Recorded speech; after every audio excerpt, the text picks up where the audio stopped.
l'élaboration de ce manuel s'inscrit dans un processus. C'est un processus qui a été marqué d'abord par la Constitution de 2011, l'article 19, qui appelle toutes les composantes de l'État à s'impliquer dans la promotion de la culture, la promotion des droits des femmes et aussi de la culture de l'égalité. Et puis il y a eu la révision de la loi 7703 qui a intégré un certain nombre de dispositions justement qui interdisent aux opérateurs justement de promouvoir les discriminations à l'égard des femmes. Et donc, je crois que c'est un petit peu dans ce sens-là. Bien sûr, changer la loi, c'est très important, très très important, mais ce n'est pas suffisant. Et donc, il faut un accompagnement des principaux acteurs et actrices par la formation, et puis aussi en mettant à leur disposition un certain nombre d'outils qui leur permettent donc de comprendre, l'état de la question dans le cadre des médias, et aussi pour les outiller en termes de méthodes, de déconstruction des stéréotypes et de production de contenu libre de stéréotypes.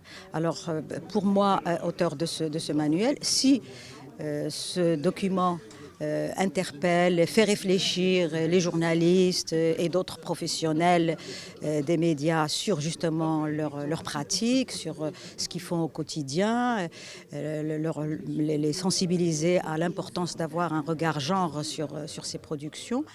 Eh bien, l'objectif aura été atteint. J'imagine que tout le monde a un savoir. Il y a déjà des expériences qui sont là, positives. Nous avons des atouts, mais il faut les consolider et faire en sorte à ce qu'on crée le cercle vertueux en changeant les mentalités. On contribue donc aussi au changement des lois, et en changeant les lois, et aujourd'hui c'est à l'ordre du jour, le code de la famille est à l'ordre du jour, en changeant aussi les lois, on crée donc un contexte favorable au changement des mentalités en faveur de l'égalité homme-femme.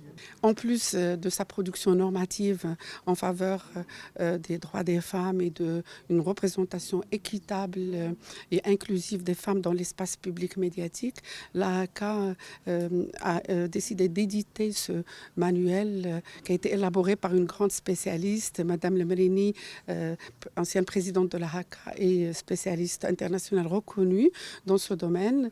Et l'objectif est vraiment de favoriser une production médiatique dans le strict respect de la liberté éditoriale des opérateurs, favoriser une production médiatique qui est sensible au genre et qui permet aussi de lutter contre les stéréotypes et contre les représentations biaisées et contre l'invisibilisation des femmes dans cet espace public, parce que quand les femmes sont sous-représentées ou représentées de manière stéréotypée, cela influe sur leur statut dans l'espace public normal.